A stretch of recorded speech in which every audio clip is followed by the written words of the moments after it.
it's Monday, and my name is Stephanie K, and this week I am subbing for Taylor.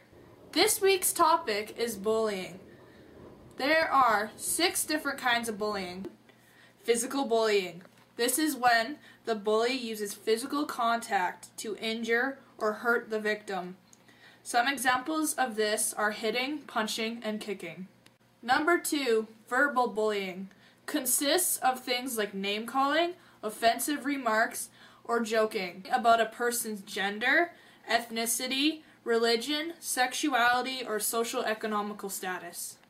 Number 3, indirect bullying. This is when the bully spreads rumors, stories, or tells private information about the target. 4, social alienation. When the bully excludes the target from the group. 5, intimidation. Is when the bully threatens the target and frightens them enough to make the target do what the bully wants. 6, cyberbullying.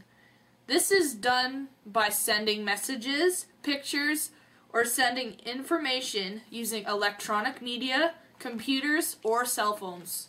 I've been bullied in my own life, so this topic really hits close home to me. It started in elementary school when I was in grade 4. I can remember going to school every day and being afraid of the students, but also being afraid of my teacher because she was like the ringleader of all of them. Kids would say something nasty about me and she wouldn't correct them, or I would raise my hand in class to answer a question, and if my answer was wrong, she would make me feel like I was the stupidest kid in the world. She would say, like, how could that answer be possibly right? You know, like, who says things like that? Days, she would make the comments, and the other kids would follow along. I remember this one time where I won the Halloween guessing game, and where each student, they got to guess how many candy pumpkins were in the jar. And when I won, I got really excited. I was so happy, and then she said to me, "Quit being so hyper all the time. No one cares that you won." I remember feeling so embarrassed. More embarrassed than I have ever felt before. Time, it seemed to stand still.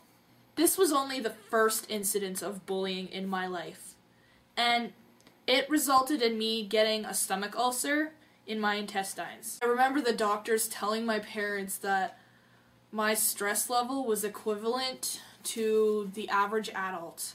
You know, kids, they're supposed to have fun. They're not supposed to be stressed out all the time, you know? Like, especially as stressed out as an adult. The ulcer, it took me 2 years to get rid of, along with immense medication. I remember I switched medicine 3 times because 2 of the kinds didn't work or they weren't strong enough. Also, this was the start to my weight gain problem. I gained a lot of weight when I got the ulcer, and after it was healed, I was still being bullied at school. Therefore, my comfort became food. I started to eat a lot of junk food, or like an extra serving of food at mealtime. As the years went on, things got worse. I moved to a small town where everybody in my class had been friends since kindergarten. And since I was different than them in many ways, they excluded me, called me names behind my back and to my face. And in phys ed, the boys would chuck balls at my face. They did it on purpose when I wasn't looking. I was also cyberbullied a few times. This affected me by depression. I started coming into myself, and I wouldn't talk to anyone because every time I opened my mouth, people would laugh at me or make fun of what I said. I spent my whole day in my room, or if I came out of my room, I would end up fighting with my parents because they had no idea what was going on with me. It was all from bullying. Bullying about my weight, about my ADHD, and about homophobia. It seemed like the whole world knew I was a lesbian before I did. everyone I was near, pretty much, made me feel like I was a prisoner and I was going to be stuck inside myself forever. I also thought, that if I came out as gay, that no one would love me anymore and that bullying would get worse. This caused me to be more stressed out and depressed. I did some things I'm not proud of. I started to cut myself, and I also took excess amounts of Tylenol, and I can recall at least doing this about 9 times. Obviously, bullying affects people. Sometimes it affects us in different ways. Some people react in anger, some react in sadness. But that's how bullying affected me.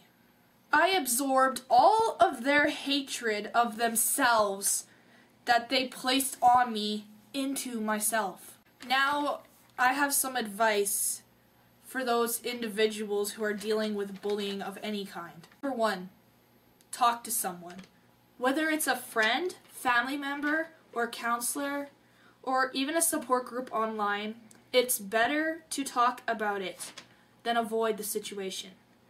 Because I avoided it and it only got worse. Number 2, find something you enjoy doing away from the bully or bullies. I became involved in drama, and acting helped me get my mind off things, And I also sing, and now I've started to write more music and play more piano and guitar. Love yourself. You have to love yourself before you can love anyone else. This is definitely one of the most hardest things I've had to learn in my life, but it is 100% true. If you hate yourself, even if your hatred is caused by other people, you eventually have to let it go and you have to move on with your life and love yourself for who you truly are. Now for the questions of the week. Question number 1. Do I like blondes, brunettes, or redheads? My answer to this question is all of the above, as long as they're female. Girls with black hair I like too, and I don't discriminate with anything when it comes to love. As long as I feel a connection with that person, and we both like each other, then I'll fall in love with them, Even if they don't like me, sometimes I fall in love with them, which can be a problem sometimes, but that's another story. Number 2, describe your ideal date. My answer to this question, well, I'm a hopeless romantic. Yes, I'll admit it. Therefore, I'd probably go out for dinner at a fancy restaurant, and I'd pay for it. Then we would go see a romantic comedy movie that, we both wanted to see. And then whatever else she wants to do, I'd be happy to do because I want to make her happy. Also, I would like to let everyone know that Day of Pink is coming up soon. It's on April 13th. And for all of you who haven't heard of it, Day of Pink is the International Day Against Homophobia, Discrimination, and Bullying in schools. And everywhere else, of course. And I'm not sure if you can see, but I am wearing a sticker for Day of Pink right now. And it says, Celebrate Diversity, Day of Pink. If anyone wants to find out more information, they can go to www.dayofpink.org. Thanks for tuning in to Queers and Straights, and I hope all of you have an amazing week.